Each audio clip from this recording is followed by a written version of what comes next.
నమస్కారం. NM7 TV న్యూస్కి స్వాగతం. జనసంద్రాన్ని తలపించిన నిరంజన్ రెడ్డి ర్యాలీ. అడుగు అడుగున పూల వర్షంతో జననీరాజనం. ఈరోజు పట్టణంలో 1, 2, 3, 13, 14 వార్డులలో జరిగిన ర్యాలీ జనసంద్రాన్ని తలపించింది. వందలాది మంది నాయకులు, కార్యకర్తలు వెంటరాగా ప్రజలు పూల వర్షం కురిపించారు. ప్రజలు స్పందిస్తూ కాంగ్రెస్ అధికారంలోకి వచ్చిన తర్వాత కరెంటు కోతలు, మంచినీటి కటకట ఏర్పడ్డదని, అభివృద్ధి పనులు ఆగిపోయాయని వాపోయారు. మీ హయాంలో సంక్షేమ పథకాల ద్వారా లబ్ధి పొందినాము అని అన్నారు. నేడు సంక్షేమం అట్టకెక్కిందని మళ్ళీ కేసీఆర్ ప్రభుత్వం రావాలని కోరారు.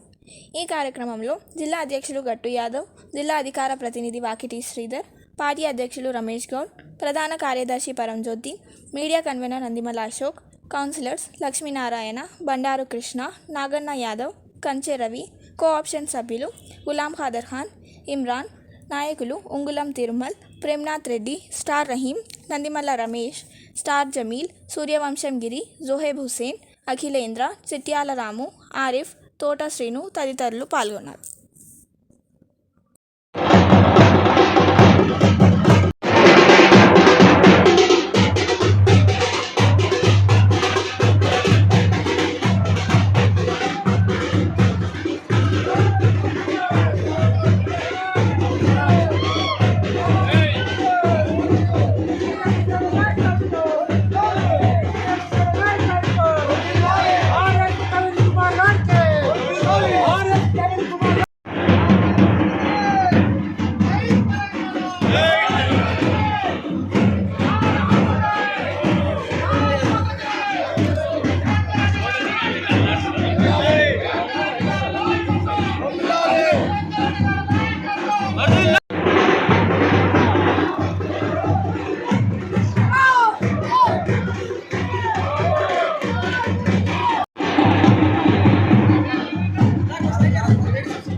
La puta de tu mamá que